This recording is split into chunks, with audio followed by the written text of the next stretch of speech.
আমার নবী রাহমাতুল লিল আলামিন বলেন বলো সাহাবীরা যদি তোমরা কবরের আযাব দেখতে পাইতা একজন সাহাবীও তোমরা ঘর সংসার করতে না, তোমাদের দাঁতগুলো বের করে তোমরা কোনোদিন হাসতা না। কবরের আযাব আল্লাহ আমাদেরকে চোখে দেখায় না, এজন্য আল্লাহ আমাদের উপরে রহম করেছেন। কবরের আযাবটা তো দুনিয়ার সাথে সম্পর্ক না। আমার হায়াত যখন শেষ হয়ে যাবে, আমার যখন মওত শুরু হয়ে যাবে, তখন থেকে কবরের আযাব আমার সাথে সাক্ষাৎ করবে। নির্দিষ্ট টাইমে আমার মরণ হবে, নির্দিষ্ট সময় আমার মরণ হবে। 1 সেকেন্ড আগেও হবে না, 1 সেকেন্ড পরেও হবে না। রাহমাতুল লিল আলামিন তোমার কবরের জীবনকে সাজানোর জন্য সর্বদা তুমি প্রস্তুত থাকো। তোমার মৃত্যুটা যেন ভালো মরণ হয়। আল্লাহর কাছে সব সময় দোয়া করো তোমার মরণ যেন ঈমানি মরণ হয়। আল্লাহর কাছে সব সময় দোয়া করো তোমার মরণটা যেন কোরআন তেলাওয়াত অবস্থায় হয়। রাসূল বলেছেন তোমরা ভালো মরণের জন্য আল্লাহর দরবারে দোয়া করবে। আমার আপনার মরণ যদি ভালো অবস্থায় হয়, কোরআন তেলাওয়াত অবস্থায় যদি মরণ হয়, আমার আপনার মরণ যদি নামাজের রুকু অবস্থায় হয়, সিজদা অবস্থায় হয়, রমজান মাসে যদি আমার আপনার মরণ হয়, ইফতারি খাওয়া অবস্থায় যদি আমার আপনার মরণ হয়, তাহাজ্জুদের সময় যদি আমার আপনার মরণ হয়, এই মরণের দ্বারাই বলা যায় আমার কবরের জিন্দেগি ভালো হয়ে যাবে। রাহমাতুল লিল আলামিন ডাক দিয়া বলে ও সাহাবীরা শোনো, তোমরা যদি কবরের আযাব দেখতে পাইতা, ছেলে মেয়ে নিয়ে তোমরা এত আনন্দ করতা না, রং তামাশা করতা না, দুনিয়ার জাক জমক করতা না। যদি কবরের আযাব তোমরা সচক্ষে দেখতে পাইতা, জঙ্গলে যে তোমরা চিল্লা পাল্লা করতা, মাথার চুলগুলো তোমরা ছিঁড়ে ফেলতা। ও সাহাবীরা, কবরের আযাব এটা এমন একটা বিষয়, এটা এমন একটা আযাব, এটা এমন একটা ভয়ঙ্কর আযাব। নবী বলেন সাধারণ কিছু জিনিসের জন্য কবরের ভিতরে বিশাল বড় বড় আযাব হয়, আমি আপনি সেই জিনিসগুলোকে কোনো গুরুত্ব দেই না।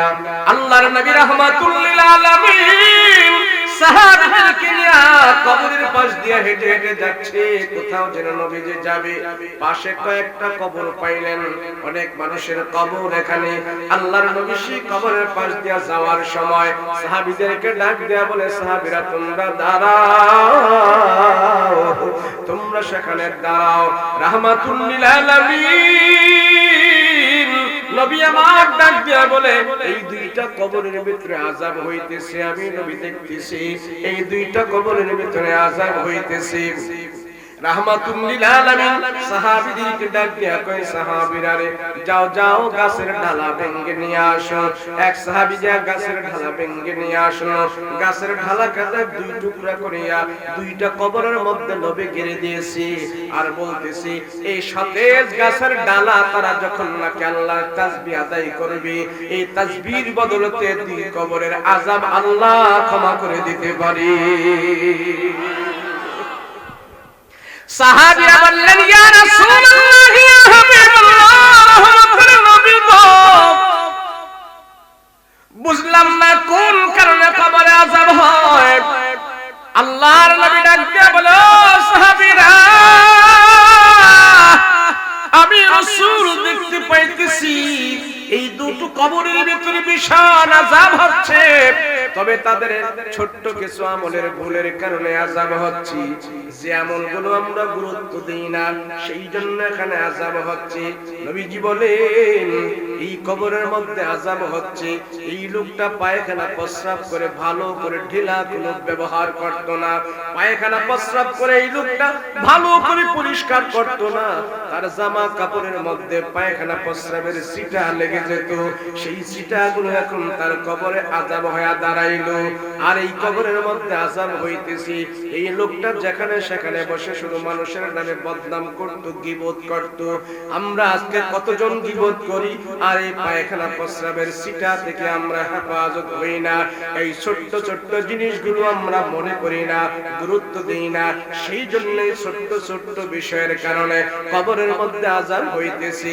আল্লাহর নবী ডাক দিয়া বলে, সাহাবীরা তোমরা দাঁড়াও, আমি নবীজি তাদের কবরের আযাব বন্ধের ব্যবস্থা করতেছি। নবী তাদের জন্য দোয়া করলো, আর দুইটা কবরের মধ্যে দুইটা ঢাল গেড়ে দিয়া বলতেছি, এই সতেজ ঢালগুলো যখন আল্লাহর তাসবিহ আদায় করবে, হয়তো পারে তাদের কবরের আযাব আল্লাহ বন্ধ করে দিবে। প্রস্রাবের সিটা থেকে বেঁচে থাকা এটা অনেকের কাছে কোনো গুরুত্ব নাই।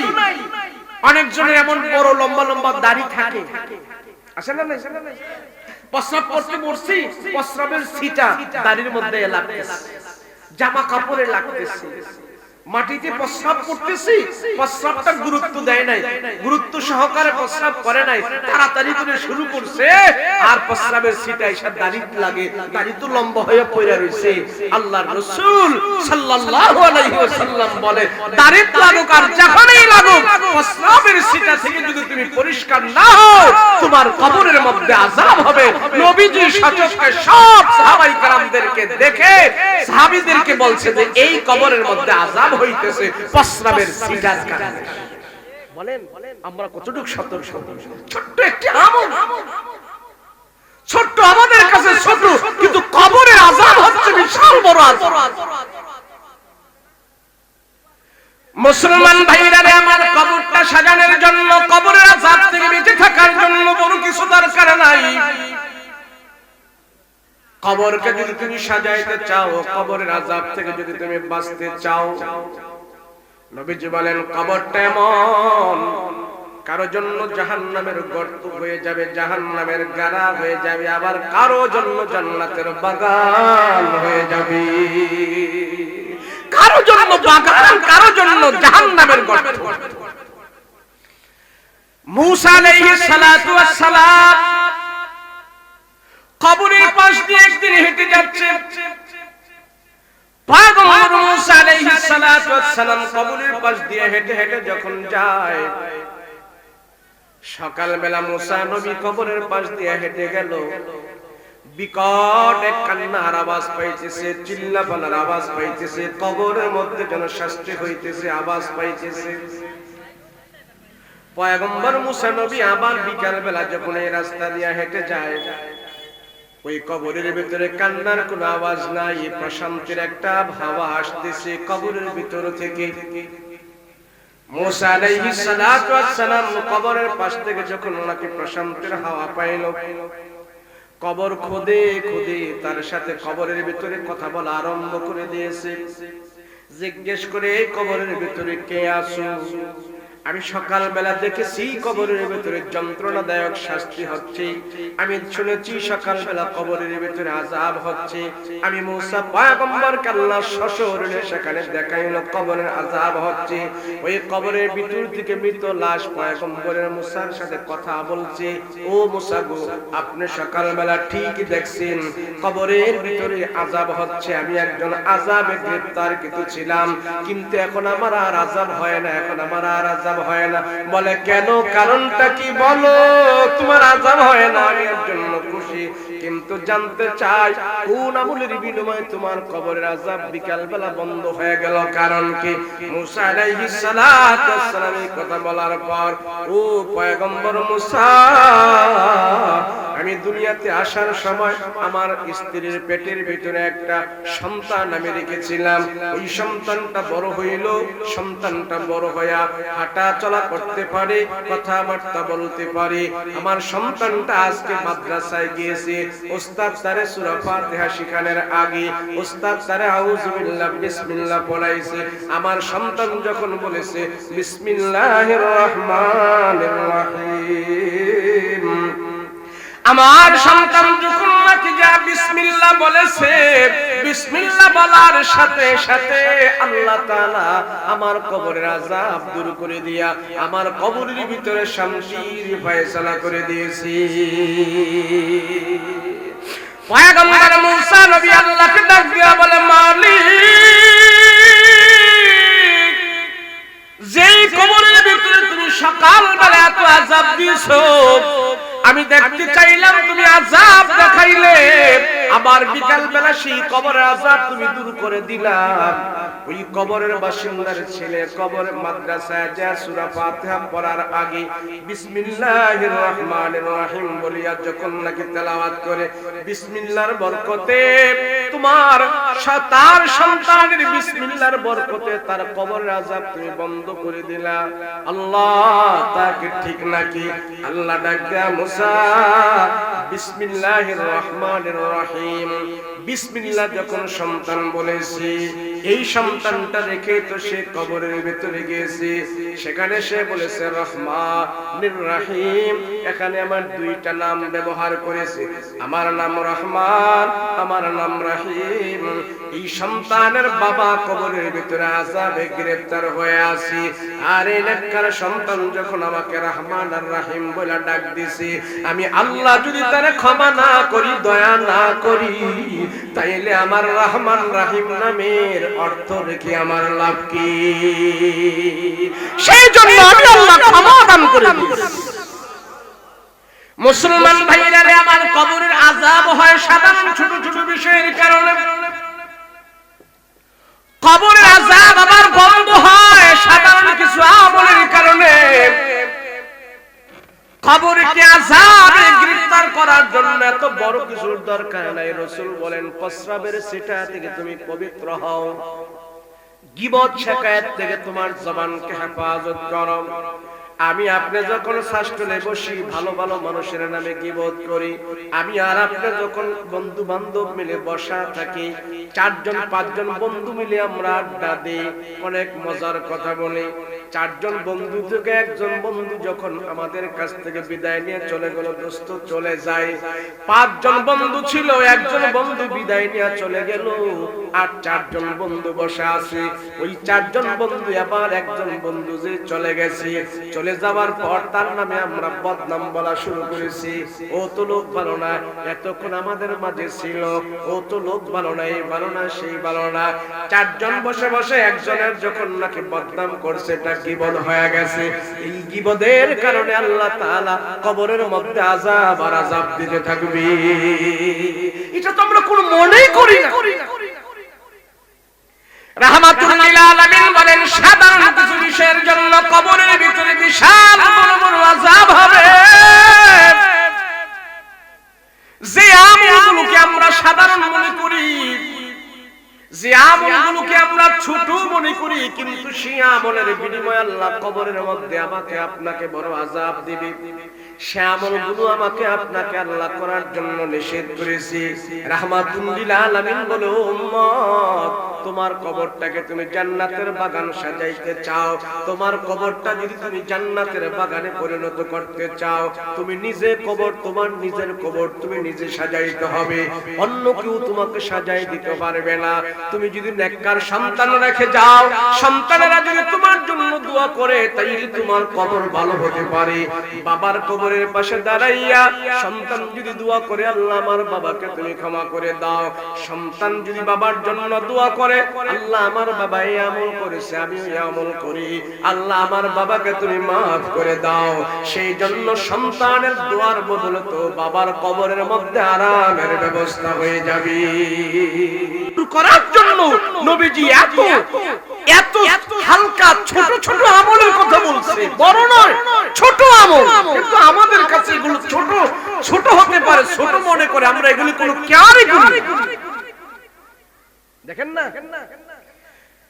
আমার নিজের আমল ভালো না, কিন্তু আমার সন্তানদের আমল ভালো, সন্তানদেরকে আমি ভালো করে গেছি। আমি দুনিয়াতে যাবার পর আমাকে দেখে দেখে যখন নাকি আমার সন্তানেরা আমল করবে, আমি দুনিয়াতে যাওয়ার পর আমার বাবা সন্তানেরা যদি বলে, হুজুর আমার বাবা 5 ওয়াক্ত নামাজ পড়তো, আমিও আমার বাবার দেখা দেখে নামাজ পড়ি।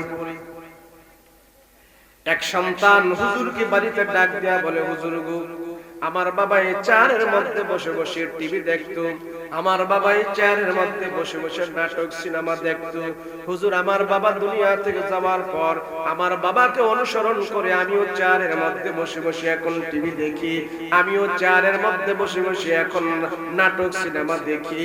হুজুর আমার বাবার আমলগুলো আমি করে করি। এই চেয়ারটা দেখলে যখন নাকি আমার বাবার কথা মনে হয় আমার দুঃখে কলিজা ফেটে যায়।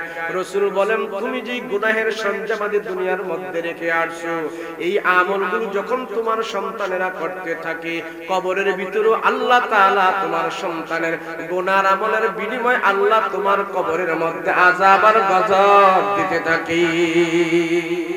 আমি এখন দুনিয়াতে বিদায় হয়ে গেছি, আমার সন্তান আছে দুনিয়াতে, আমার ছেলে আছে দুনিয়াতে, আমার মেয়ে আছে দুনিয়াতে। আমি মরে যাওয়ার পর, আমি কবরে যাওয়ার পর আমার সন্তানেরা আমাকে কোন হিসেবে অনুসরণ করে?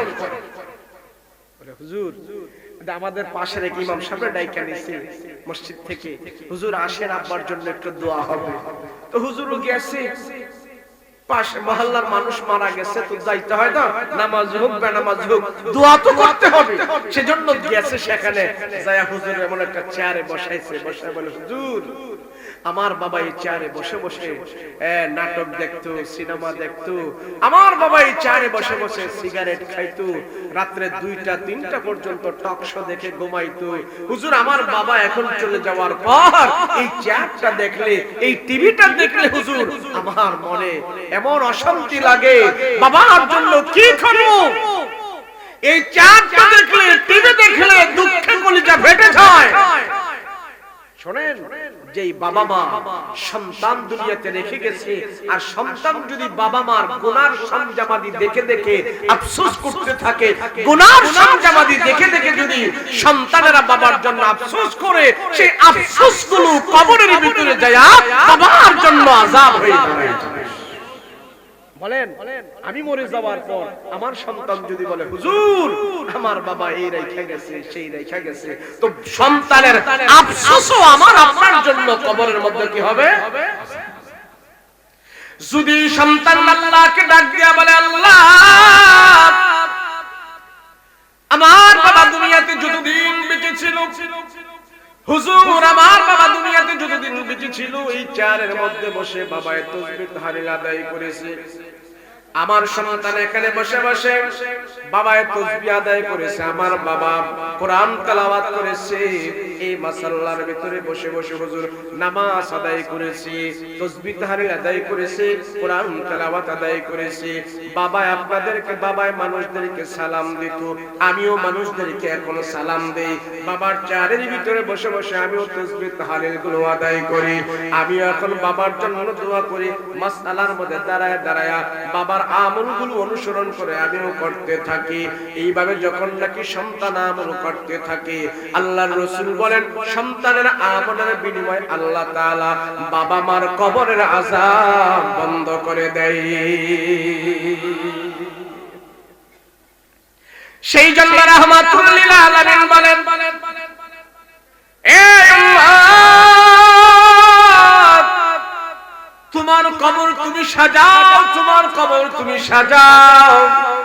জানো না কবরের মাটি কত খারাপ, আবার কবরের মাটি কত ভালো। বেঈমানকে যখন নাকি কবরের ভিতরে রাখা হয়, কবরটা একবারে সংকীর্ণ হয়ে যায়, ছোট হয়ে যায়, দুনিয়ার মানুষ দেখতে পায় না। বেঈমানকে যখন নাকি কবরের মাটি চাপ মারে, এক পাশের হাড়গুলো আরেক পাশের ভিতরে এইভাবে ঢুকে যায়। রাহমাতুল লিল আলামিন হাতটা এইভাবে ঢুকায়া দেখাইছে, দেখো সাহাবীরা দেখো, বেঈমানের এক পাশের হাড়গুলো আরেক পাশের ভিতরে এইভাবে ঢুকে যায়। 19 জন ফেরেশতা আছে আমাকে আপনাকে কবরে শাস্তি দেওয়ার জন্য। 19 জন ফেরেশতা কানে শোনে না, কানে শোনে না, কোনো কথা শোনে না, শুধু আযাব আর গজব আর পিটানের জন্য 19 জন ফেরেশতা আছে। আর কবরের মাটি যখন নাকি এইভাবে চাপ মারে, হাড্ডি মাংসগুলো একবারে গুঁড়া হয়ে যায়। কবরে আযাব পৃথিবীর সমস্ত মাসআলা একমত, হিন্দু বৌদ্ধ খ্রিস্টান ইহুদি নাসারা আস্তিক নাস্তিক যা আছে সব মানতে বাধ্য যে কবর আছে, কবরের সাজাও আছে, কবরের মজাও আছে। সব এমন কোন মানুষ নাই যে কবরের যে আযাব এটা তারা বিশ্বাস করে হিন্দুরাও বিশ্বাস করে। হিন্দুরা না কয় পোড়ায়া দিছি, এই করছি সেই করছি। পোড়ায়া দিছো কই? পোড়ায়া দিছো কই? হাড়ি মাংসগুলো তো ফালাইছো। পোড়ায়া তুমি কিছু করতে পারো নাই, জায়গা বসাইছো বা শোয়াইছো। আল্লাহর নবী রাহমাতুল লিল আলামিন সাহাবীদেরকে ডাক দিয়া বলে, ও সাহাবীরা, কবর সম্পর্কে তোমাদের খবর রাখো। এমন এক ভয়ানক ঘর, এমন এক ভয়ানক ঘর, যেই ঘর তোমাকে দৈনন্দিন 70 বার ডাকতে থাকে, আমার কাছে আসো, আমার কাছে আসো, আমার কাছে আসতে হবে, আমার কাছে আসতে হবে। নবীজি ডাক দিয়া বলে, ফাতেমা, তোমার কবরে যে তোমাকে সওয়াল জবাব করা হবে, তুমি সওয়াল জবাবের দেওয়ার জন্য প্রস্তুত থাকো। তোমার সওয়ালের জবাব কিন্তু আমি বাবা মুহাম্মদ দিব না, আমি নবী দিব না, তোমার জবাব তুমি দিতে হবে। ভয়ানক সেখানে মৃত্যুর যন্ত্রণার, কবরের আযাব, এটা কোনো মানুষ বিশ্বচক্ষে দেখে না, দেখলেও কিছু বলতে পারে না। যত মানুষ আমরা এখানে আছি, প্রত্যেকটা মানুষের সাথে একটা ফেরেশতা সাক্ষাৎ করবে, যে ফেরেশতার নাম হলো মালাকুল মউত। যেদিন আমরা তারে দেখবো, ফেরেশতাকে সরাসরি আমরা দুনিয়াতে দেখবো, দেখার পরে আর দুনিয়াতে আমরা থাকতে পারবো না। একজন ফেরেশতাকে দুনিয়ার মানুষ দেখতে পারে, তার নাম হলো মালাকুল মউত। দেখা মানে দুনিয়ার হায়াত আমার শেষ, দেখা মানে দুনিয়ার জীবন আমার শেষ, দেখার পরে আর দুনিয়াতে আমরা থাকবো না। দেখা মানে হইল দুনিয়ার হায়াত ক্যান্সেল, দেখা মানে হইল দুনিয়ার মায়া মহব্বত। আজরাইল আলাইহিস সালাতু ওয়াস সালাম যেদিন দেখা সাক্ষাৎ করবে, এক সেকেন্ড আগেও না, এক সেকেন্ড পরেও না, আমির ফকির, বাদশা, মহারাজা, ছোট বড়, ধনী গরিব, ফকির যা আছে সবার সাথে যখন সাক্ষাৎ হবে, আমি আপনি ফেরেশতাকে তখন দেখবো, মালাকুল মউতকে দেখবো, কিন্তু কথা বলার সাহস নাই, তার কথার কোনো উত্তর দেওয়ার সাহস নাই। যখন দেখবো তখন থেকে আমরা দুনিয়ার জমিন থেকে বিদায় হয়ে যাবি। একজন ফেরেশতা আছে, সব মানুষ এই ফেরেশতাকে দেখে, তার নাম কি? কথা কর না, কি নাম? মালাকুল মউত। কিন্তু যেদিন দেখব, দেখার সাথে সাথে এরপরে দুনিয়ার আর কিছু আমার থাকবে না, তাকে দেখেই আমি চলে যেতে হবে। तमाम পৃথিবীর রাজত্ব করেছিলেন একজন বাদশা, তার নাম হলো সুলাইমান আলাইহিস সালাতু ওয়াস সালাম। নাম কি জোরে বলেন? নবী সুলাইমান। তো নবী সুলাইমান এমন এক বাদশা ছিলেন, तमाम পৃথিবীর রাজত্ব করার পরও আল্লাহর কাছে বলছে, আল্লাহ, এই যে বাইতুল মুকাদ্দাস, এখন যে ফিলিস্তিনের মানুষ যার জন্য তারা নিজেরা শহীদ হয়ে যাচ্ছে, এই বাইতুল মুকাদ্দাসের জন্য ছেলে মেয়ে সব হারাচ্ছে, নিজেরা শহীদ হয়ে যাচ্ছে, এরপরও ইসরাইলদের সাথে আতাত করে না। এই বাইতুল মুকাদ্দাস যিনি বানিয়েছিলেন, ওনার নাম হলেন সুলাইমান আলাইহিস সালাতু ওয়াস সালাম। এই সুলাইমান নবী আল্লাহর কাছে বলছে, আল্লাহ, মুসলমানদের প্রথম কিবলা, প্রথম বাইতুল্লাহ, প্রথম কাবা আমি নির্মাণ করব, আল্লাহ দায়িত্ব দিয়েছে। আল্লাহর কাছে বলছে, আল্লাহ, রাজত্ব করতেছি तमाम পৃথিবী, পশু পাখির ভাষা বুঝে, কীটপতঙ্গের ভাষা বুঝে। সুলাইমান নবী শুধু মানুষের বাদশা ছিল না, সুলাইমান নবী শুধু এক প্রাণীর রাজা ছিল না, কোন অঞ্চলের ছিল না, কোন দেশের ছিল না, গোটা পৃথিবীর রাজত্ব করেছেন। গোটা পৃথিবীতে যত মাখলুকাত আছে, সব মাখলুকাতের ভাষা বুঝছেন, সব মাখলুকাতের চাহিদা বুঝছি, সব মাখলুকাতের প্রয়োজনাদি বুঝছি, সব মাখলুকের যা প্রয়োজন তাও সুলাইমান নবীর কাছে বলতে পারছি। আল্লাহ সুলাইমান নবীকে শুধু মানুষের বাদশা বানায় নাই, तमाम সৃষ্টি জগতের বাদশা বানাইছি, সব সৃষ্টির বাদশা বানাইছি। সুলাইমান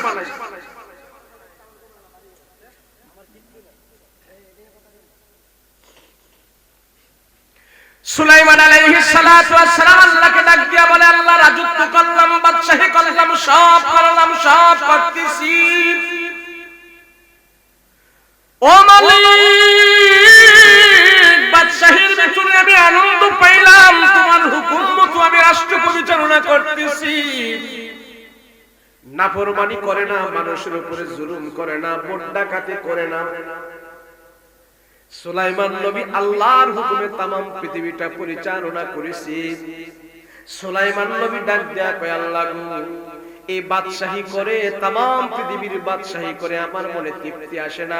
এগুলি নিয়ে আমি আপনার দরবারে হাজির হতে চাই না। আমি এমন একটা জিনিস নিয়ে তোমার দরবারে হাজির হতে চাই। বাদশা হয়ে তোমার দরবারে হাজির হতে চাই না, আমি তোমার ঘরের খাদেম হয়ে হাজির হতে চাই। তোমার যে বাইতুল্লাহ, তোমার যে মসজিদুল আকসা, তোমার যে কিবলা, আমি সুলাইমান নবী এটা নির্মাণ করতে চাই। আমার অর্থায়ন আমি নির্মাণ করব, আমার আমি নির্মাণ করব, শুধু তুমি দায়িত্বটা আমাকে দিবা। আমি তামাম পৃথিবীর রাজত্ব করে তোমার কাছে হাজির হব এটা না, আমি একজন মসজিদের খাদেম হয়ে তোমার ঘরটা নির্মাণ করে যদি আমি তোমার কাছে যাই, আমি বলবো আল্লাহ, তামাম দুনিয়ার বাদশাহী করে তোমার কাছে হাজির হই নাই, আমি তোমার বাইতুল্লাহ নির্মাণ করে তোমার ঘরের খাদেম হয়ে তোমার কাছে হাজির হয়েছি। শুধু বাদশাহী নিয়ে তোমার কাছে আসবো না। আল্লাহ পাক বললেন, এ সুলাইমান নবী, তুমি করতে থাকো, বাইতুল্লাহ নির্মাণ করো, মসজিদুল আকসা তুমি কায়েম করো। সুলাইমান নবীর কথা সব পশু পাখিরা শুনেছে, আল্লাহর মাখলুকাত যত আছে সব শুনেছে। এবার সুলাইমান আলাইহিস সালাতু ওয়াস সালাম জিন জাতিদেরকে ডাকলো, জিনেরা তোমরা আসো, তোমাদের গায়ে অনেক শক্তি আছে, তোমরা পলকের মধ্যে এখানে সেখানে যেতে পারো। সব জিন জাতিদেরকে ডাক দিয়া বলে, নবী সুলাইমান বলে, সুলাইমান নবী ডাক দিয়া বলে, এই জিনেরা শোন, তোমরা আমার কথা শুনবা, যদি না শোনো তাইলে কিন্তু খবর আছে, আমি যা যা আদেশ করব তোমরা তা মানতে হবে। বলে, রাজা গো, আপনি যা বলবেন তাই তো আমরা মানব। সুলাইমান আলাইহিস সালাতু ওয়াস সালাম ডাক দিয়া কয়, মানবা তো? বলে, হ্যাঁ। বলে, আজকে থেকে তোমরা কাজে লেগে যাও। বলে, কি কাজ? এই যে দেখতেছো লাঠি দিয়া দাগ দিতেছি, এই দাগের ভিতরে তোমরা যা দেখতেছো, এই দাগ দিতেছি বড় করে, এই দাগের রেখা অনুযায়ী আমি এখানে একটা ঘর করতেছি। ঘরটা আমি নির্মাণ করো, কিন্তু ঘরটা আমার না, এই ঘরটা হলো আল্লাহ পাকের ঘর, বাইতুল মুকাদ্দাস, মসজিদুল আকসা আমি নবী সুলাইমান তৈয়ার করব, তোমরা সহযোগিতা করবা। এই জিনিসটা আজকে থেকে তোমাদের জন্য এটা হবে তোমাদের ভাগ্যের পরিণাম। আজকে থেকে বাইতুল মুকাদ্দাস যারা নির্মাণ করবে, আল্লাহ দুনিয়া আখিরাতে সম্মানী বানায় দিবে। আমি নবী সুলাইমান তোমাদের উপর অর্ডার করলাম, তোমরা এখন থেকে বাইতুল মুকাদ্দাস নির্মাণ করা শুরু করে দাও। নবী সুলাইমান আলাইহিস সালাতু ওয়াস সালাম সব জিনদেরকে ডেকে বলে, জিনেরা শোনো, ওই যে বিশাল বড় বড় পাথর এনে তোমরা এখানে লাগাও। নদীর ভিতর থেকে যায় পাথর নিয়ে আসে, অলৌকিক ভাবে কিছু পাথর আল্লাহ পাক এই বাইতুল মুকাদ্দাসে দান করেছে। নবী সুলাইমান আলাইহিস সালাতু ওয়াস সালাম দাঁড়ায়া থাকে, আর জিনেরা কাজ করতেছি। পয়গম্বর সুলাইমান নবী আল্লাহর কাছে ডাক দেয়া কয়, আল্লাহ, তোমার কাছে বাদশাহী নিয়ে হাজির হতে চাই না, বাদশাহ হয়ে তোমার দরবারে আমি হাজির হব না, তোমার দরবারে আমি একজন মসজিদের খাদেম হিসেবে হাজির হতে চাই।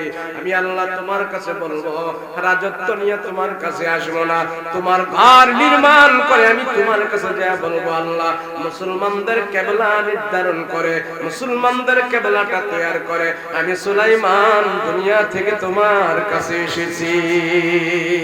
শুধু এটার জন্য আমাকে একটু তুমি সুযোগ দাও।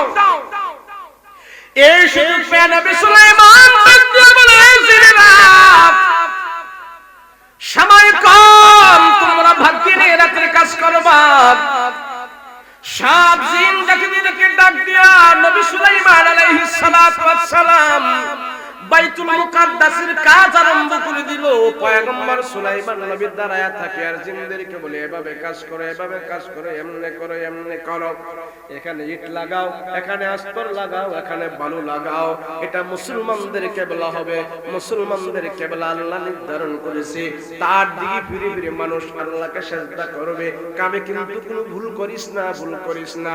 পয়গম্বর সুলাইমান নবী ডাক দেখো, জিনেরা শোনো, আমার কোনো আমল নিয়ে আমি আল্লাহর কাছে হাজির হব না, আমি শুধু এই ঘরটা নিয়ে আমি আল্লাহর দরবারে হাজির হতে চাই।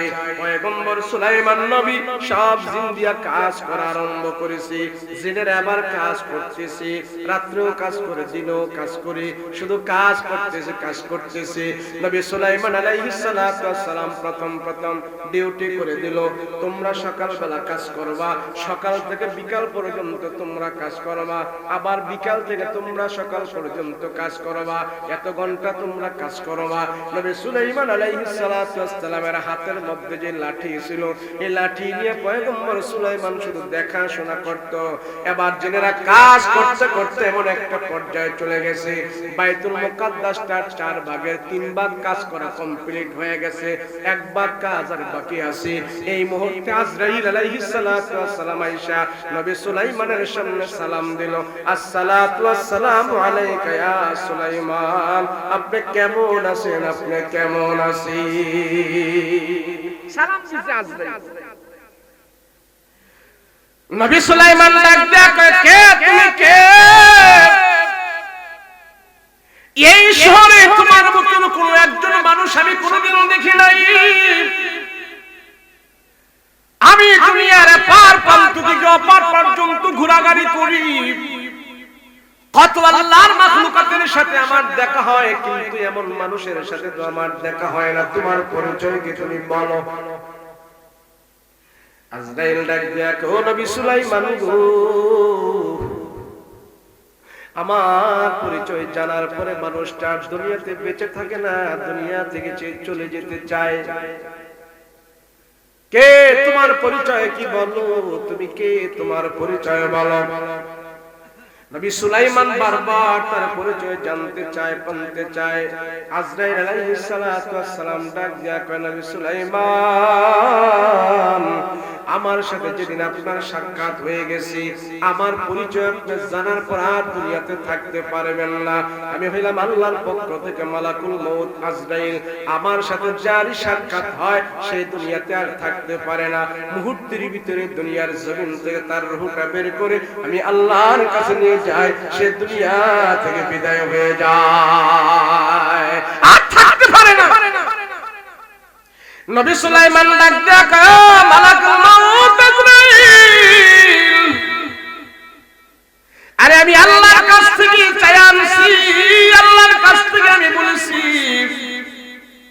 এই বাইতুল মুকাদ্দাস খানা কাবা আল্লাহর ঘর আমি নির্মাণ করব। কাজটা 3 ভাগের 2 ভাগ কমপ্লিট হয়ে গেছে, বা 4 ভাগের 3 ভাগ কমপ্লিট হয়ে গেছে, 1 ভাগ বাকি আছে। এক্ষুনি যদি তুমি আমাকে নিয়ে যাও আল্লাহর দরবারে, আমি কি কাজ নিয়ে হাজির হব? অসমাপ্ত কাজ নিয়ে আমি আল্লাহর দরবারে হাজির হতে চাই না, এই কাজটা আমি সমাপ্ত করতে চাই। এই বাইতুল্লাহ পুরাটা আমি নির্মাণ করে আল্লাহর কাছে যেতে চাই। তুমি আমাকে আর বাধা দিও না, আমার রূহ নিয়ে যাও না, একটু আমাকে সুযোগ দাও। যদি তুমি আমাকে একটু সুযোগ দাও, এই সুযোগের বিনিময়ে কাজটা আমি কমপ্লিট করতে পারব।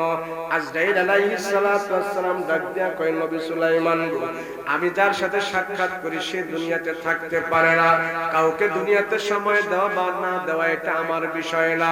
হায়াত মউতের মালিক আমি না, হায়াত মউতের মালিক হলেন আল্লাহ।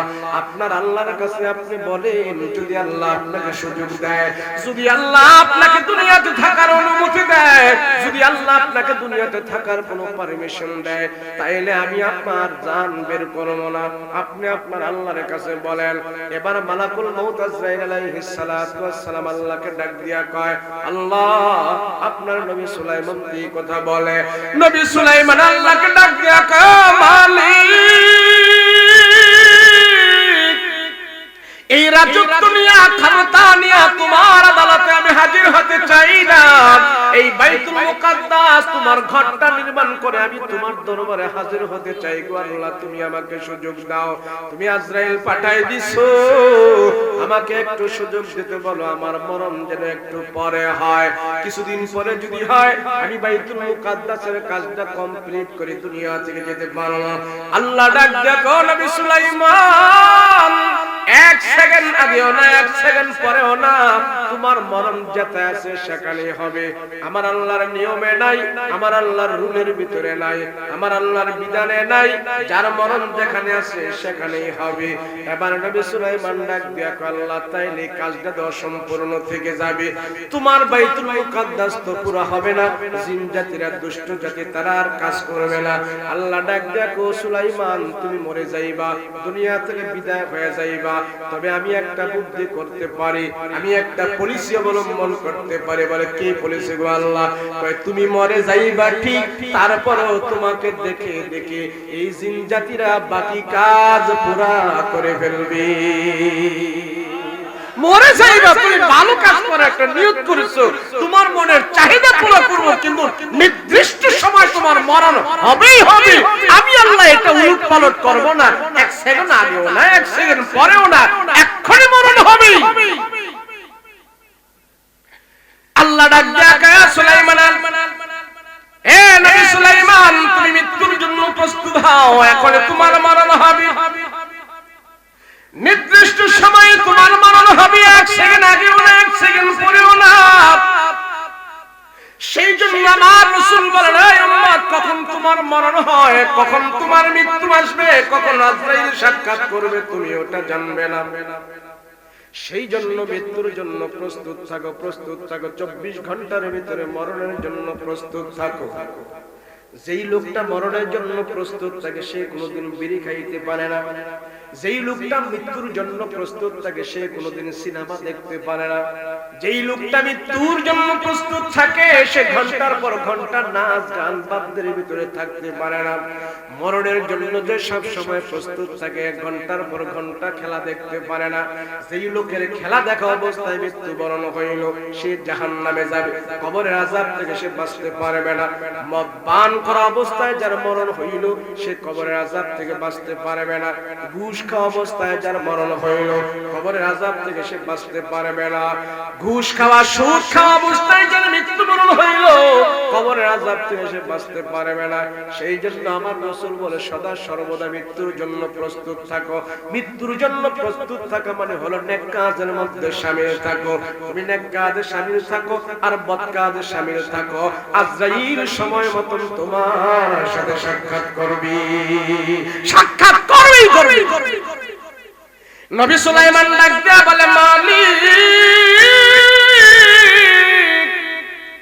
তোমার খানা, তোমার কাবা, সমস্ত মুসলমানের এই দিকে ফিরে নামাজ পড়বে, কিবলা মানবে, এই কিবলাটা আমি সম্পূর্ণ করে তোমার কাছে যাব, এটা তোমার কাছে আমি চাইলাম। তুমি আল্লাহ আমাকে বিরত দিও না, তুমি আল্লাহ আমাকে বাধা দিও না, তুমি আমাকে এখন মরণ দিও না।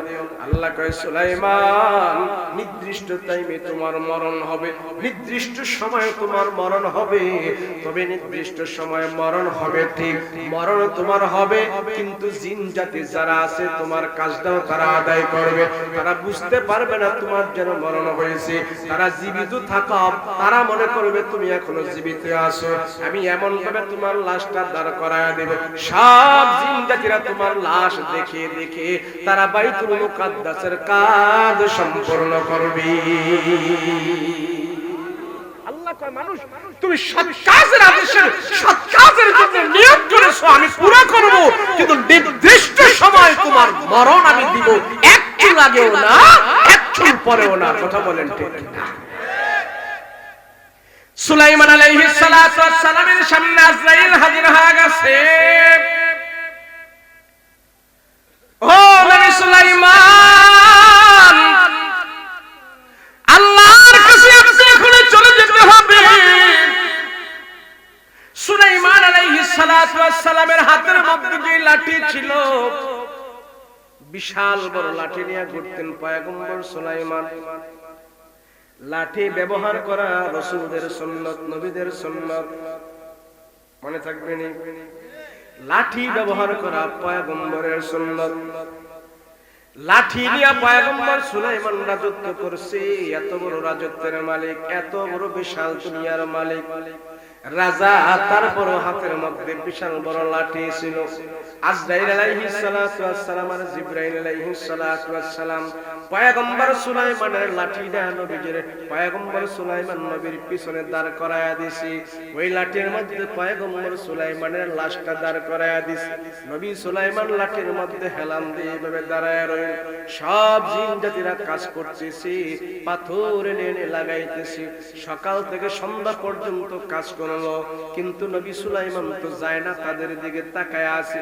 জিন জাতিরা নবী সুলাইমানের কাছে আসে না, শুধু একের পর এক কাজ করতেছি। একদিন আরেকদিনকে বলে, ব্যাপার কি? আমাদের না বিকাল বেলা ছুটি দিত নবী সুলাইমান, আজ থেকে কোনো ছুটিও দেয় না, শুধু আমাদেরকে দিয়ে কাজ করাইতেছে। কারণ কি? আমাদের পেটে খিদা লাগছে, আমরা কি করব? জিনের সর্দার এসে ডাক দেয়, ও জিন জাতিরা, খাবারের কথা বলে যা, খিদার কথা বলে যা। নবী সুলাইমান কিন্তু দাঁড়ায় আছে, কাজ যদি বন্ধ করো তাইলে কিন্তু পিঠের চামড়া রাখবে না, কাজ করতে থাকো, কাজ করতে থাকো। নবী সুলাইমানের মৃত দেহটা এইভাবে দাঁড়ায় আছে, আর আল্লাহ পাক নবী সুলাইমানের এই লাশটা ওই জিন জাতিদের কাছে প্রকাশ করে দিল, নবী সুলাইমান কিন্তু তোমাদের কাজকর্ম দেখতেছি, কাজ করবে। সুলাইমান আলাইহিস সালাতু ওয়াস সালামের দেহ লাঠির মধ্যে ভর করে দাঁড়ায় রইল। সব জিন জাতিরা কাজ করতেছে। জীবিত থাকা অবস্থায় 4 ভাগের 3 ভাগ করা হয়ে গেছে, 1 ভাগ কাজ বাকি আছে। নবী সুলাইমানের রূহটা নির্দিষ্ট সময় আল্লাহ পাক নিয়ে গেছে। নবী পর্যন্ত বলেছে, আমাকে একটু সুযোগ দেন। আল্লাহ কয়, না না, নির্দিষ্ট সময় তোমার মরণ হবে, মরণ হবে। এই নির্দিষ্ট সময় আমি আল্লাহ মরণ দিয়েছি, এখন তোমার রূহ বের করা হবে। রূহ বের করার পর আল্লাহর কাছে পয়গম্বর সুলাইমানের রূহ নিয়ে গেছে, আর লাঠির মধ্যে এভাবে ভর করে দাঁড় করায় রাখ। সব জিনজাতিরা খাওয়া দাওয়া ঘুম নিদ্রা ভুলে গেছে। রাত্রে দিনে বেলিয়া সব জিনজাতিরা কাজ করতেছে। কাজ করতে করতে যখন এক পর্যায়ে কাজটা কমপ্লিট হইল, বাইতুল মুকাদ্দাসের ছাদ দেওয়াল সব নির্মাণ করা হইল। এবার সব কমপ্লিট হয়ে গেছে, আর কাজ বাকি নাই। সব জিনজাতিরা আবার বলতেছে, ব্যাপার কি? নবী সুলাইমান তারপরে আমাদের দিকে তাকায় আছে, আমাদের কাজ তো আর কোনো বাকি নাই। এই বলিয়া যখন পরামর্শ করতেছে, ধাপাস করে নবী সুলাইমান যে কাঠের লাঠির মধ্যে হেলান দিয়েছিল, ধাপাস করে কাঠের লাঠিটা ভাঙ্গা পড়ে গেছে। নবী সুলাইমানের দেহ মাটিতে পড়ে গেছে। সব জিনজাতিরা বলল, কি ব্যাপার, কি ব্যাপার? নবী সুলাইমানের লাঠি ভেঙে পড়ে গেল, কারণ কি? কারণ আরে ইমানদারের পাওয়ার, ইমানদারের পাওয়ার। একজন নবীর দেহ যখন নাকি মাটির মধ্যে পড়ে যায়, সব জিনজাতি সেই পয়গম্বর সুলাইমান নবীর লাশের দেহের কাছে আইসা ভিড় জমাইলো। আরে আমাদের নবী সুলাইমানের কি হইল, কি হইল? এতক্ষণ দাঁড়ায় আছেন, আমাদের দিকে তাকায় আছেন, এখন তো লাশটা পড়ে গেল, কারণ জিনজাতিরা বডি টেস্ট করে, হাতের শিরার মধ্যে ধরে, বুকের মধ্যে ধরে, এইভাবে সব টেস্ট করতে করতে দেখে না শিরা বাজে না, হাত পা নাড়াচাড়ি করে না। তাদের বুঝ হয়ে গেছে নবী সুলাইমান তো দুনিয়াতে নাই, দুনিয়ার জমিন ছেড়ে চলে গেছে। এবার সুলাইমান আলাইহিস সালাতু ওয়াস সালাম এতক্ষণ প্রতিদিন পর্যন্ত আমাদের কাছে দাঁড়ায় ছিল। সব জিনজাতিদের এখন সন্দেহ হয়ে গেল, নবী সুলাইমান কতদিন আগে দুনিয়া থেকে বিদায় হয়ে গেছে। এটা তো এখন না, বহুত আগে নবী সুলাইমানের রূহ চলে গেছে। কেমনে নবী সুলাইমান এখানে দাঁড়ায় ছিল? সব জিনজাতিরা যে পয়গম্বর সুলাইমান নবীজি লাঠির কাঠের মধ্যে হেলান দিয়া দাঁড়ায় ছিল, ওই লাঠি যা চেক করতেছে কি হইল। তারা চেক করে দেখতেছে যে লাঠির মধ্যে নবী সুলাইমানের দেহটা লাশটা এইভাবে লাগায় ছিল, ওই লাঠিটা শুরু থেকে শেষ পর্যন্ত ওই পোকায় ঘুনি পোকায় খেয়ে ফেলছে। ঘুনি পোকায় উপর থেকে খেতে খেতে একবারে নিচে পর্যন্ত চলে আসছে। নিচে পর্যন্ত চলে আসার পর এবার দুর্বল হয়ে গেছে, তাপাস করে ভেঙে গেছে। এবার তারা চিন্তা করলো নবী সুলাইমানকে এখনে মারা গেছে নাকি আগে মারা গেছে এটা কেমনে আমরা বুঝবো? জিনের সর্দার পরীক্ষা করার একটা বুদ্ধি আছে। বলে কেমনে? বলে যে কাঠের লাঠির মধ্যে দাঁড়ায় আছে দেখো, এই কাঠের লাঠি যদি ঘুনে পোকায় না খাইতো তাইলে নবী সুলাইমানের দেহ মাটির মধ্যে পড়তো না। তাইলে আমরা দেখি কাঠের লাঠির মধ্যে সুলাইমান নবী কত আগে দাঁড়ায় ছিল, কতদিন এখানে দাঁড়ায় ছিল। একটা ভালো একটা কাঠের লাঠি আনলো, এই লাঠিটার সমপরিমাণ, এই সমপরিমাণ এনে কতগুলো ঘুনি পোকা ছেড়ে দিল। ঘুনি পোকা যখন নাকি কাঠের লাঠিটা খাইলো, কিছুক্ষণ সকাল থেকে বিকাল পর্যন্ত লাঠিটা ঘুনি পোকায় খাবার পর জিনেরা এবার মাপ দিল কতক্ষণ লাগছে এতরে পর্যন্ত খাইতে। 24 ঘন্টার ভিতরে এই লাঠি ঘুনি পোকায় কতটুক খাইলো। এতটুক খাওয়ার পর তারা পুরা লাঠিটা মাপ দিল। মাপ দিয়া তারা নির্ণয় করতে পারলো নবী সুলাইমান তো এখনো মরে নাই। এই অনুপাত পয়গম্বর সুলাইমান 1000 বছর আগে দুনিয়া থেকে বিদায় হয়ে গেছে। সব জিন্দাতিরা আশ্চর্য হয়ে গেল। জিন্দাতিরা দেখছো 1000 বছর আগে নবী সুলাইমান দুনিয়া থেকে বিদায় হয়ে যায়,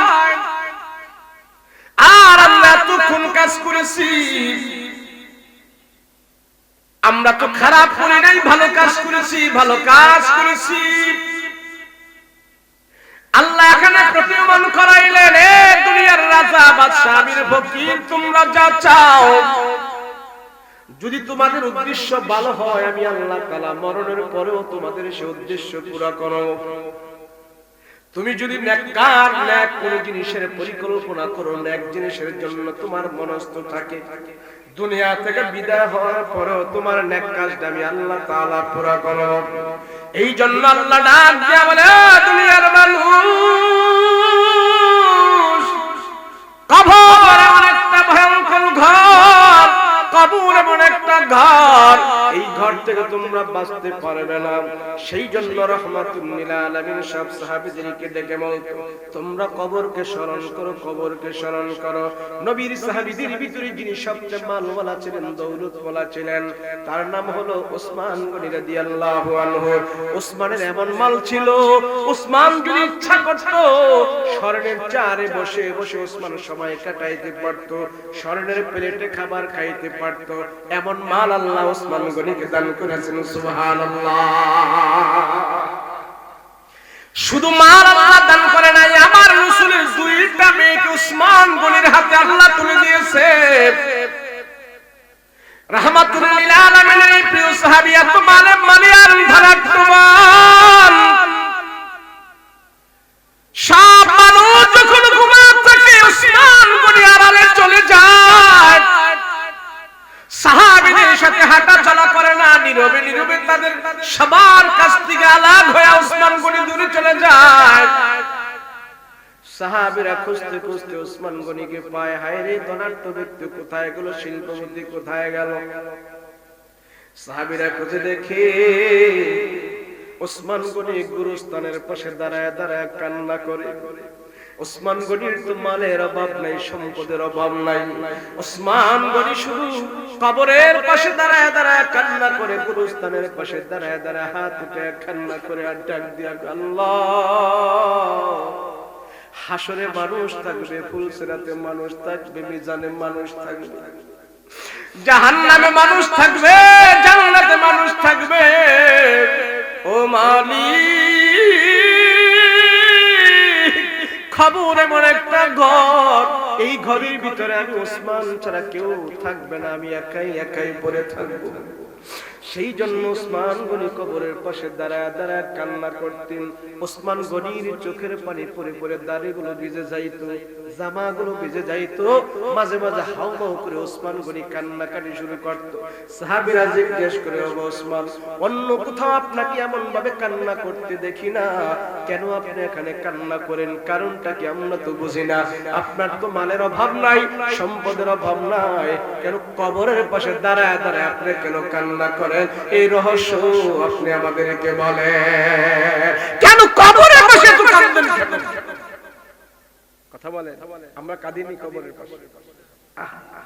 কাজী না ওসমান গনির তো সম্পদের অভাব নাই, মালের অভাব নাই, মান সম্মানের অভাব নাই, কিন্তু কবর দেখলে ওসমান গনি কান্না ভেঙে পড়ে। ওসমান গনি রাদিয়াল্লাহু আনহু ডাক দিয়া বলে, সাহাবীরা দেখো না দেখো না, কবরের দিকে তোমরা ভালো করে নজর করে তাকায় দেখো,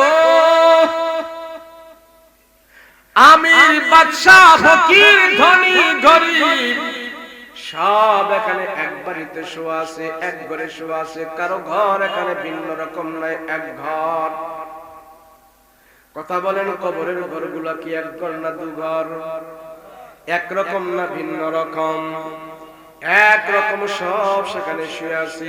এই জন্য বুজুর্গরা বলেন, আলেমরা বলেন, মাঝে মাঝে বাবার কবরের পাশে যায় তোমরা দাঁড়াইবা, মাঝে মাঝে মার কবরের পাশে যায় তোমরা দাঁড়াইবা, তোমার দাদার কবরের পাশে তোমরা যায় দাঁড়াইবা। আমার নবীজি মাঝে মাঝে মার কবরের পাশে যায় দাঁড়াইতেন, বাবার কবরের পাশে যায় দাঁড়াইতেন, দাঁড়ায় দাঁড়ায় আল্লাহর কাছে বলতেন, আল্লাহ গো, বাবার আদর পাইলাম না, কিছুদিন পরে মা দুনিয়া থেকে বিদায় হয়ে গেল, মার আদর আমি পাইলাম না। আয় আল্লাহ, আমার মা বাবা এই কবরের ভিতরে ঘুমন্ত, রাহমাতুল লিল আলামিনের বয়স ছোট, বাবার কবরে পড়ে পড়ে আমার নবী কান্দে, মার কবরের ভিতরে মার কবরের কাছে যায় পয়গম্বর কান্দে আর বলে, আল্লাহ আমার মা তোর মার আদর আমি পর্যাপ্ত পাইলাম না, আমার মাকে পর্যাপ্ত পরিমাণ খেদমত করতে পারলাম না, বাবাকে দুনিয়াতে পাই নাই, বাবার আদর আমি দুনিয়াতে পাই নাই, মা বাবার খেদমত আমি করতে পারি নাই। এই জন্য রাহমাতুল লিল আলামিন বলে, উম্মতেরা শোনো, আমার তোমাদের মা বাবা যখন নাকি দুনিয়ার জমিন থেকে বিদায় হয়, কবরে চলে যায়, তোমরা যখন মায়ের কবরের পাশে দাঁড়ায় দাঁড়ায় দোয়া দুরূদ পড়বা, মায়ের কবরের পাশে দাঁড়ায় দাঁড়ায় যখন সূরা ফাতিহা পড়বা, মায়ের কবরের পাশে দাঁড়ায় দাঁড়ায় যখন নাকি সূরা ইখলাস পড়বা, সূরা ইয়াসিন তেলাওয়াত করবা, সন্তান তুমি যত বড় পাপী হও না কেন, কোরআন তেলাওয়াতের বরকতে আর তোমার দোয়া করার বরকতে আল্লাহ মা বাবার কবরের আযাব বন্ধ করে দিবি। কবরের আযাব বন্ধ করার জন্য নেক সন্তান হলো পৃথিবীতে সবচেয়ে বেশি জরুরি। কি সন্তান বলেন না, কি সন্তান? কবরের আযাব যদি বন্ধ করতে হয় নেক সন্তান জরুরি। মুসা নবী জিজ্ঞেস করলো না, আল্লাহ সকালে দেখে গেলাম এত আযাব, তো বিকালে আবার কেমনে বন্ধ করলেন? বলে, এই যে কবরের বাসিন্দা দেখছো আযাব হচ্ছে, তার সন্তান গর্ভে রেখে গেছে, আর সেই সন্তান এখন বড় হয়ে মাদ্রাসায় গিয়ে যখন পড়ছে বিসমিল্লাহির রহমানির রহিম, আল্লাহ আমার নাম স্মরণ করেছি, রহমান রহিমের নাম যখন তার জবান দিয়া বলছি, আমি রহমান হয়ে আমার বান্দার গুনাহ যদি ক্ষমা না করি, সন্তানের দুয়ার বরকতে আমি যদি ক্ষমা না করি, আমার রহমান নামের অর্থ রাইখা আমার লাভ হইল কি? কি লাভ হইল? বলেন, যে সন্তান যদি বাপ মা দুনিয়াতে রাখার পর আমার থেকে দেখে যদি আমার ছেলে সিগারেট খাওয়া শিখে, আমার থেকে দেখে যদি আমার ছেলে মদ খাওয়া শিখে, আমার থেকে দেখে যদি আমার সন্তান বেনামাজি হয়ে চলে, সুদ খাওয়া শিখে, ঘুষ খাওয়া শিখে, আমার মৃত্যুর পরে যদি আমার সন্তানটা গুনাহের কাজ করে, খারাপ কাজ করে, তাহলে কবরের আযাব বন্ধ হবে না। সন্তানের বদ আমলের কারণে আল্লাহ আমার কবরের মধ্যেও আযাব আর গজব দিতে থাকবে। কথা বলেন ঠিক কিনা? কবরের আযাব যদি দূর করতে হয়, নিজে করতে ভালো আমল, নিজে করতে হবে ভালো আমল। কবরের আযাব যদি দূর করতে হয়, সন্তানদেরকে বানাইতে হবে ভালো আমলওয়ালা। কথা বলেন ঠিক কিনা? কেমনে বানাইবে? বিড়ি খাইয়া, সিগারেট খাইয়া, ফজরের নামাজ না পড়া ঘুমাইয়া। এখন যদি চেক করি, একজনের পকেটে তো তাসবিহ পাওয়া যাইতো না, আতর পাওয়া যাইবো, পাওয়া যাইবো? আতর নাই, হ্যাঁ মাশাআল্লাহ মাশাআল্লাহ। আরে দুইজন না থাকলে হইব কেমন? আরে এখন যদি ফেরেশতা এসে আজরাইল এসে আমার সাথে সাক্ষাৎ করে, আমার রূহ যদি এখন নিয়ে যায়, তো আমার মৃত লাশ, আমার লাশটা যখন পড়ে থাকবে, তো আমার ছেলে মেয়ে আমার পকেট থেকে জামা কাপড় খুলবে কিনা খুলবে না? কথা বলেন, খুলবে কি খুলবে না? তো জামা কাপড় যখন টাইনা টাইনা খুলবে, তখন ফেরেশতারাও কিন্তু দেখবে, দেখবে না? কথা কেন দেখবে না? এখন ছেলে আমার জামা টাইনা খুলছে, আমার পকেট থেকে বার করছে আকিস বিড়ি। কথা কেন? আমার পকেট থেকে পেট্রোল ম্যাচ বার করছে, আকিস বিড়ি বার করছে, বিড়ির গন্ধ আছে না? ফেরেশতারা আল্লাহর কাছে সাক্ষী দিবে, আল্লাহ আপনার এই বান্দা মৃত্যুর সময় তার পকেট থেকে আমরা বিড়ি পাইছি, সিগারেট পাইছি, গন্ধ। কথা বলেন ঠিক না? এটা খাওয়া মাকরুহ না হালাল না জায়েজ না নাজ, এটা হলো পরের কথা। মৃত্যুটা হয়েছে কোন অবস্থায় এটা আমার দেখার বিষয়। কথা বলেন ঠিক? মৃত্যু হয়েছে কোন অবস্থায় সেটা দেখো। দুই ফেরেশতা আল্লাহর কাছে যায় জবাব দিবে, সন্তানেরাও সাক্ষী আমার বাবার মৃত্যুর পরে আমরা বাবার পকেটে বিড়ি পাইছি, সিগারেট পাইছি। সন্তানেরাও সাক্ষী হবে, ফেরেশতারাও সাক্ষী হবে। এই সন্তানের ফেরেশতা এই পর্যায়ে সাক্ষী হবে, আল্লাহ আপনার বান্দার রূহ যখন বের হয়েছে আমরা তার পকেট থেকে জামা কাপড় খুলে বের করেছি, আমরা রাসূলের সুন্নাত মেসওয়াকটা পকেটে পেয়েছি। সুবহানাল্লাহ। আপনার বান্দা তাসবিহ তাহলিল আদায় করত, পকেটের ভিতরে আমরা তাসবিহ পাইছি। আপনার বান্দা রাসূলের সুন্নাত মেসওয়াক করত, মেসওয়াক পাইছি। টুপি লাগাইতো, টুপি পাইছি। আতর লাগাইতো, আতর পাইছি। আপনার বান্দা 5 ওয়াক্ত নামাজ পড়েছে, আল্লাহ বিলা করেছে, মানুষদেরকে সালাম দিয়েছে। তার মরণ সময় আমরা তার ভালো অবস্থায় পেয়েছি। এইগুলো নিয়ে যখন নাকি আল্লাহর দরবারে হাজির হবে, রাসূলের সুন্নাতগুলো নিয়ে যখন নাকি হাজির হবে, এই অবস্থাটায় যদি মৃত্যু হয়, কোরআন তেলাওয়াত অবস্থায় যদি মৃত্যু হয়, ফেরেশতারা যখন সাক্ষী দিবে, সন্তানেরাও হাসরের ময়দানে সাক্ষী দিবে, আমার বাবার মরণটা এমন অবস্থায় হয়েছে। ফেরেশতা এবং সন্তানের সাক্ষী বিনিময় আল্লাহ তাআলা আমার ভালো মৃত্যুর কারণে আমার গুনাহ খাতা ক্ষমা করে দিবি। মৃত্যুর জন্য প্রস্তুত হও না, মৃত্যুর জন্য কেন প্রস্তুত হয় না? আল্লাহ বলেন পৃথিবীতে যত জামাত আছে, যত ধর্ম আছে, যত ধর্মের মানুষ আছে, সব মানুষ এক মাসআলায় একমত, যেটা ম্যান ইজ দা মরণ। মরণ হবেই হবে। নাস্তিক আছেন, আল্লাহ মানে না, সেজন্য আল্লাহ কয় বান্দা তোমার যেহেতু মরণ হবে, তুমি জেনে রাখো তোমার যেহেতু মরণই হবে, মরণের পরেই তোমার সাজা এবং মজা তুমি ভোগ করবে। আরে মরণ থেকে যদি কেউ বাঁচতে পারতো তাহলে সর্বপ্রথম আমার রাসূলকে আল্লাহ পাক দুনিয়াতে মরণ দিত না, হায়াত বাড়ায়া দিত। নবীজির ইন্তেকালের আগে জিবরাইল আলাইহিস সালাতু ওয়াস সালাম আসছে, ইয়া রাসূলুল্লাহ আল্লাহ আপনারে সালাম দিছে। নবী গো আল্লাহ আপনারে সালাম দিছে। আল্লাহ সালাম দিয়ে বলছে আপনি যদি দুনিয়াতে থাকতে চান তাহলে আল্লাহ পাক আপনার হায়াতটাকে অনেক লম্বা করে দিবে। তো হায়াত লম্বা করে দিবে। আপনি যদি চান আল্লাহ আপনার হায়াত বাড়ায়া দিবে, আর আপনি যদি আল্লাহর কাছে যাইতে চান তাহলে আল্লাহ সসম্মানে আপনার রূহটা আল্লাহ পাক আল্লাহর কাছে নিয়ে যাবে। আপনি কোনটা চান? নবীজি বলেন না, আমি আমার মাওলার সাথে সাক্ষাৎ করব, এটাই আমার দরকার। তাড়াতাড়ি আমার আল্লাহর সাথে আমার সাক্ষাৎ করাও। তো এই কথা যখন বলছে নবীজি সাহাবীদেরকে বলছে, এই শোনো সাহাবীরা, তোমাদের মাঝে এমন একজন ভালো বন্ধু আছে, তোমরা যাকে এত ভালোবাসো সেও তোমাদেরকে ভালোবাসে। ওই বন্ধু তোমাদের মাঝে আর থাকবে না, তারে আল্লাহ সালাম দিয়ে বলছে দুনিয়াতে থাকার জন্য। সেই বন্ধু তোমাদের, সেই বন্ধু আল্লাহর সালাম পায়া দুনিয়াতে থাকে নাই, আল্লাহর সাথে সাক্ষাৎ করার জন্য সে আল্লাহকে বলেছে অতি তাড়াতাড়ি তোমাদের মাঝ থেকে তোমাদের সেই বন্ধু বিদায় নিয়ে চলে যাবে। তো নবীজি যখন সাহাবীদের সামনে এই কথা বলল, আল্লাহর নবীর সাহাবীরা সেদিন পেরেশান হয়ে গেছে। আরে আমাদের মাঝে এমন বন্ধু কে? আল্লাহ সালাম দিয়ে বলছে দুনিয়াতে থাকার জন্য, সে থাকে না, আমাদের মাঝে থাকবে না, সে চলে যাবে, এমন বন্ধু কে? রাসূল এই কথা বলে দেওয়ার পর সব সাহাবীরা এখন খোঁজা শুরু করছে, কারে আল্লাহ সালাম দিলেন?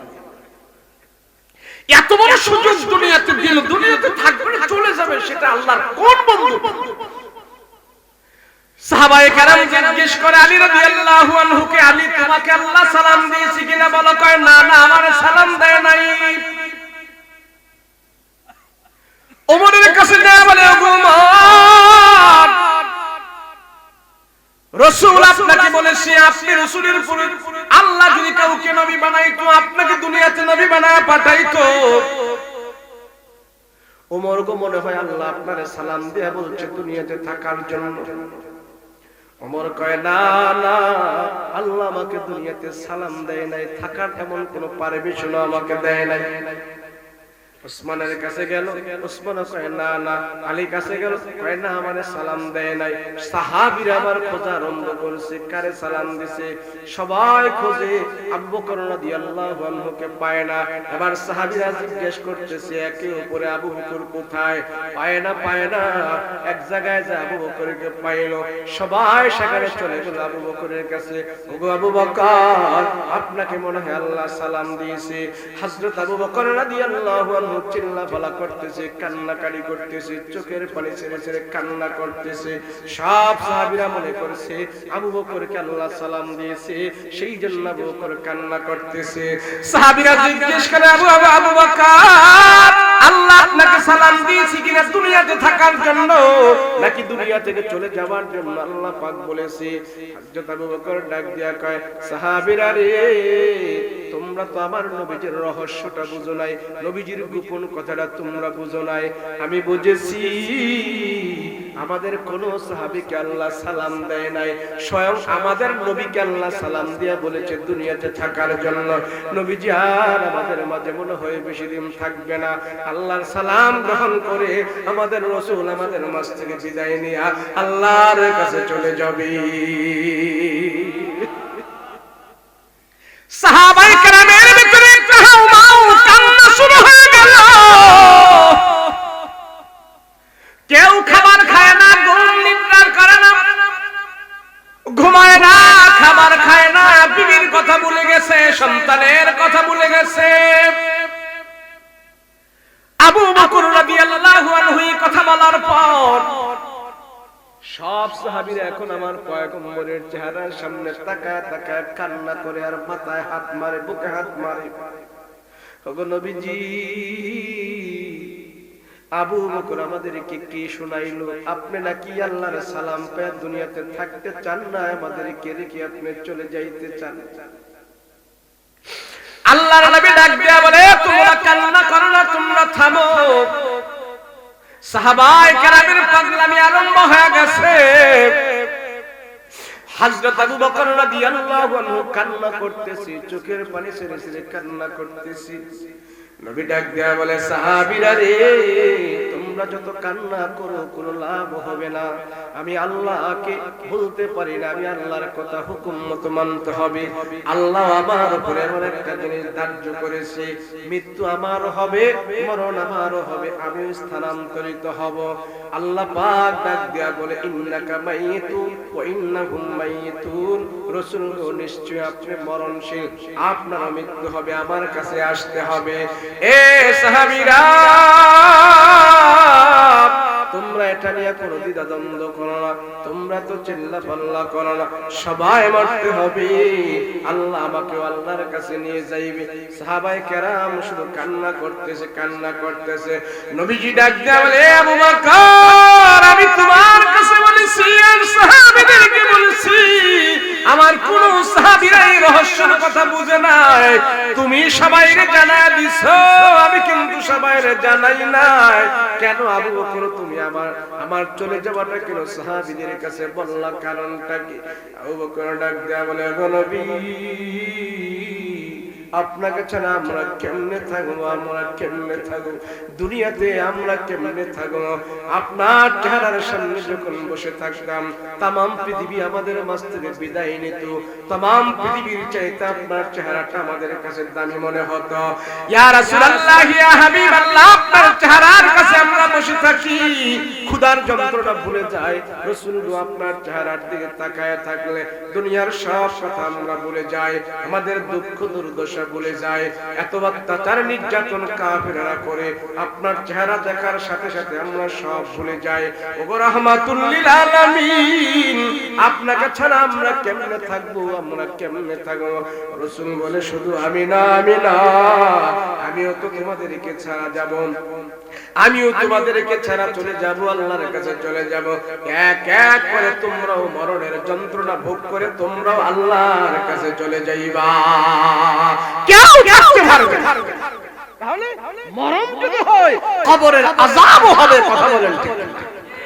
মরণ এমন এক বিষয়, কবরের আযাব এমন এক বিষয়, এটা থেকে কেউ বাঁচতে পারবে কোন মানুষ বাঁচতে পারবে না। রাসূল বলে, শোনো, কবর 70 বার করে তোমারে ডাকে। যেই ব্যক্তি 20 বার কবরকে স্মরণ করে, যেই ব্যক্তি 20 বার কবরের কথা মনে করে, ওই দিন যদি সে মারা যায়, সে শহীদের মর্তবা হয়ে, শহীদের মর্তবা নিয়ে সে কবরের মধ্যে যাবে। কয়বার? কবর ডাকে আমার 70 বার, আর আমি যদি স্মরণ করি 20 বার, আমার মরণ শহীদ মরণ হয়ে যাবে। সুবহানাল্লাহ। স্মরণ মানে কি জানেননি? হায় হায়, একবার যদি আমি চিন্তা করি, মাথাটা যদি এইভাবে দিয়ে চিন্তা করি, সব দূরের এইখানে আমি চিন্তা করি, তো দেখবেন আমি একা, আমার সাথে কেউ নাই। কথা বলেন ঠিক না? যদি চিন্তা করি, ডাইনে মাটি, বামে মাটি, উপরে বাঁশের ছাদ, নিচেও মাটি, হায় হায়, আমার কবরে শুধু আমি আমি। কথা বলেন ঠিক না? কিন্তু মানুষ এত গাফিল, এত জাহেল, সে দুনিয়ার লোভে পড়ে কুকুরের মতো স্বভাব হয়ে গেছে। আমরা কবরের খবরটুকু রাখছি না। কথা বলেন ঠিক না? 150 বছরের মানুষ আছেন, ওই যে প্রথম বলছিলাম 150 বছরের আছেন কেউ নাই। তাহলে আমার হায়াত লিমিট কি? আমার হায়াত লিমিট 150 ক্রস করে না। 150 যেহেতু ক্রস করে নাই, তাহলে আমি বুঝতে হবে 150 এর উপরে বাঁচার আমার কোনো সুযোগ হয়। তাহলে 150 আমাদের লিমিট। কথা বলেন ঠিক না?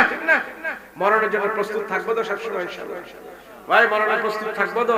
কিভাবে? বিড়ি বেশি করে খাবো, সিগারেট বেশি খাবো, বন্ধ করে দেন, বন্ধ করে দেন, বন্ধ করতে হবে, আস্তে আস্তে বন্ধ করতে হবে। আমার এই অবস্থায় যদি মৃত্যু হয়, আমার কোন অবস্থাতে হইল? একটা নেশা অবস্থায় আমার মরণ হইল। নবীজি বলেন, যেদিন ওসমান গনি রাদিয়াল্লাহু আনহুর মরণ হয়েছে, শুনেন, যেদিন ওসমান গনি রাদিয়াল্লাহু আনহু মৃত্যুবরণ করেছে, চতুর্দিক থেকে ওসমান গনি রাদিয়াল্লাহু আনহুকে ফিরিস্তির কাফেররা, দুশমনেরা ঘাও করে ফেলেছে।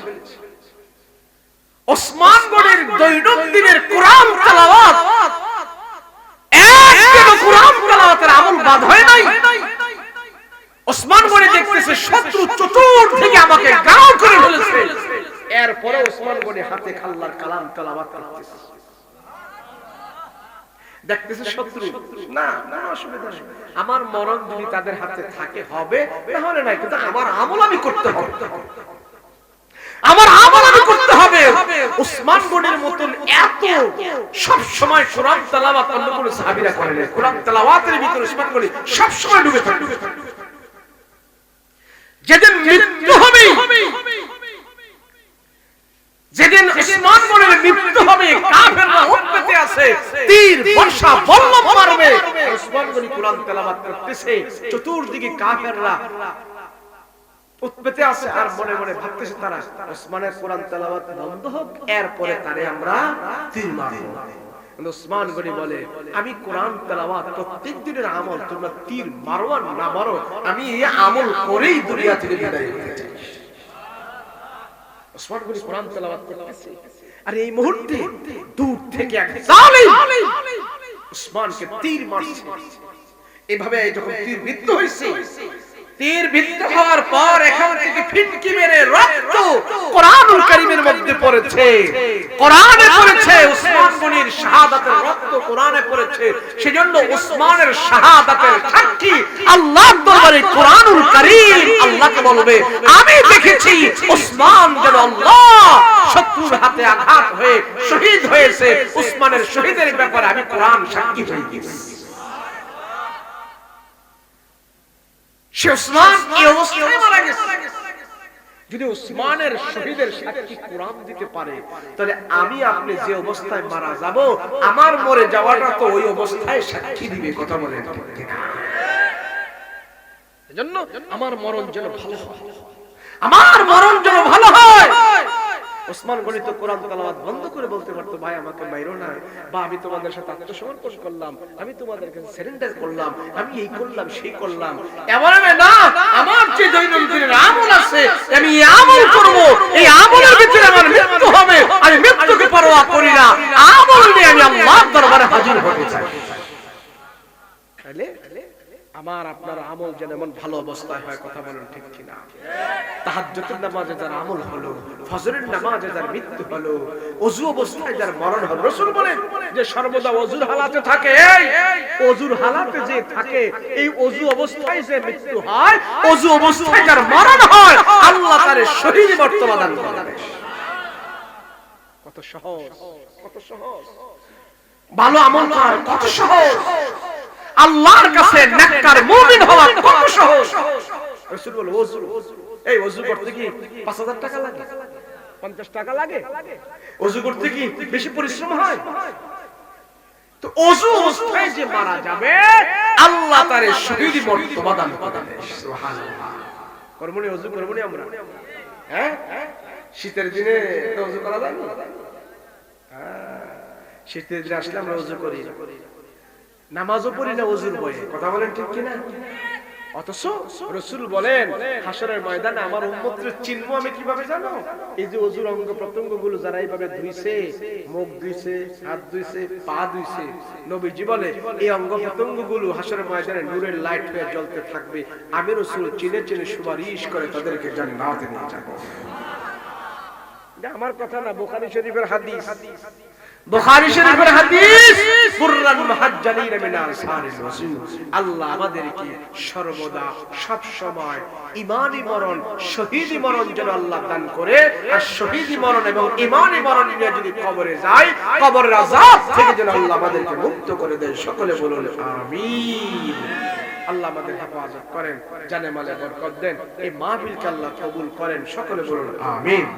যারা টাকা দিয়েছে, শ্রম দিয়েছে, বুদ্ধি দিয়েছে, পরামর্শ দিয়েছে, এই যে এই বাগানটা সাজিয়েছে, মাহফিলটা করেছে, কি লাভ হয়েছে বলেন? সওয়াব তো হইছে, নগদ কি সওয়াব পাইছে জানেন? এই এতগুলো মানুষকে যেন তারা এইভাবে বসিয়ে রাখলো, 1 ঘন্টা 2 ঘন্টা যে আপনারা এখানে বসেছিলেন, বলেন এই মাহফিলের উসিলায় আজকে 2 ঘন্টা আপনারা সর্বপ্রকারের গুনাহ থেকে মুক্ত ছিলেন। কথা বলেন ঠিক? এখানে বসে কেউ সিগারেট খাইছেন, বিড়ি খাইছেন, কারোর গালিগালাজ করছেন, বুঝেন আর না বুঝেন, এতগুলো মানুষ এখানে বসে বসে আপনারা কিন্তু এই 1-2 ঘন্টা সব গুনাহ থেকে মুক্ত ছিলেন। কথা বলেন ঠিক কিনা? আর এই সমাজে যারা যাদের আর্থিক মানসিক চেষ্টা মেহনতে এতগুলো মানুষ, আমরা 2 ঘন্টা যে এখানে গুনাহমুক্ত ছিলাম, 3 ঘন্টা যে গুনাহমুক্ত ছিলাম, বর্তমানে এই আমলটা হলো সবচেয়ে বড় নেক কাজ। মানুষকে গুনাহ থেকে দূরে রাখা, এটা হলো কি? তো আমাদেরকে তো গুনাহ থেকে মুক্ত রাখতে 3 ঘন্টা। কথা বলেন ঠিক কিনা? সবচেয়ে উত্তম কাজ করেছেন এই মাহফিল। আগে কি হবে, কি আমল করলো, কে না করলো, ওইটা হলো পরের বিষয়, কিন্তু নগদ আমাদেরকে এতগুলো মানুষকে 3 ঘন্টা গুনাহমুক্ত রাখছে, গুনাহমুক্ত থেকে ছিলাম এই মাহফিলের উসিলায়। কথা বলেন ঠিক কিনা? আল্লাহ আমাদের সবাইকে কবুল করেন, এই মাহফিল কবুল করেন, আমাদের সবাইকে কবুল করেন। আল্লাহ এই মাহফিল উসিলা করে অত্র এলাকার যত জিন্দা মুর্দা আছে, কবরের মধ্যে যারা মৃত ব্যক্তি আছে, সবার কবরে যেন আল্লাহ নাজাতের বাণী হিসাবে এই মাহফিলের সওয়াব রাসানি তাদের কবরে যেন পৌঁছায় দেয়। সকলে বলুন আল্লাহুম্মা আমিন।